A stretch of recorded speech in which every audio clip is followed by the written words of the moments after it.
Hey guys, it's Miss Ellen. I hope you're all doing well. We all miss you so super duper much.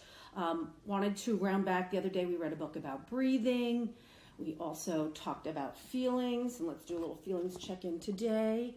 So I'm a little tired today. That one's not on the chart, but it's like kind of still sleepy, and that's because Miss Ellen's mind kept going and going last night. So anyway, with that said, but sometimes I feel a little bit angry. And talking about breathing, a friend of mine, thank you Patrick, reminded me that we didn't talk about dragon breath.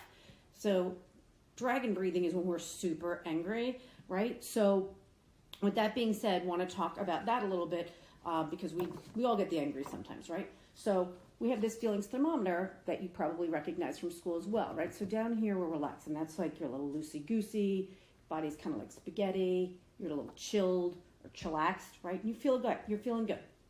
Then sometimes we get a little sad or upset and get up here, and at the tippy top, that's when we're really angry. And we need to remember, really important, we need to remember to breathe, right?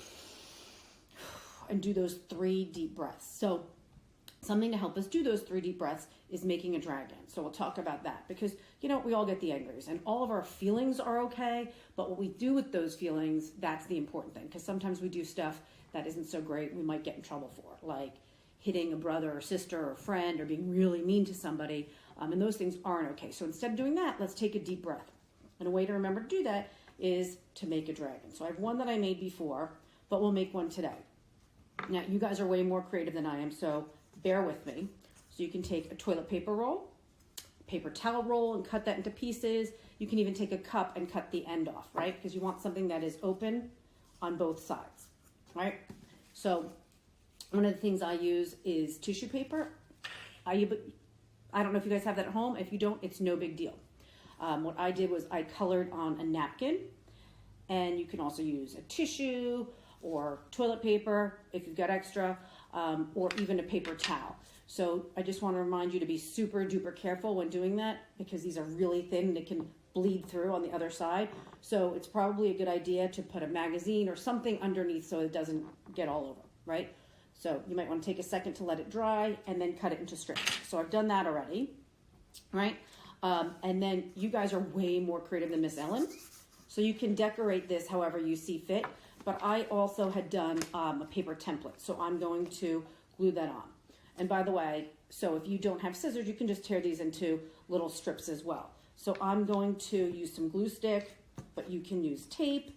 You can use whatever works for you. Even if you actually have paint, you can use that kind of as the glue for now, right? So I'm just going to wrap this around here. I'm just doing it quick for safety purposes, or for purposes of the video, just to show you how to get this going. I tried to draw on one as well, but I didn't do so great there. You guys are better at this. Okay. I also like to use googly eyes, which I normally don't have, but I had them left over for a project. Pompoms.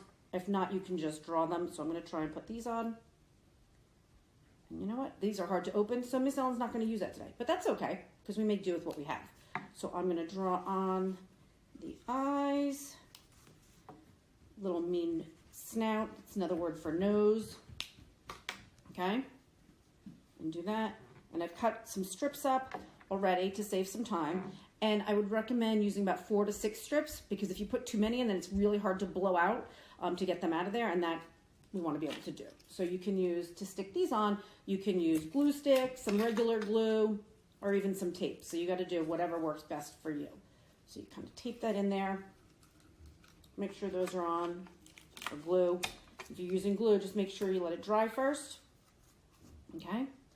Then we tuck these in. Right, tuck them into the mouth. Right, and I like to use red, yellow, and orange just so it looks like fire, but you can use whatever color you want and be creative. Right, so here's the one I made already.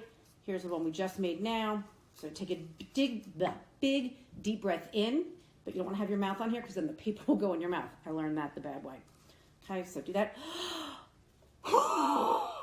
And then blow out as hard as you can, and that's your fire-breathing dragon. Okay, so it's a good way to get the angries out in a way that's productive instead of getting in trouble, okay? So give it a shout, post the directions online, and we'll check in with you soon. Be well, and talk to you.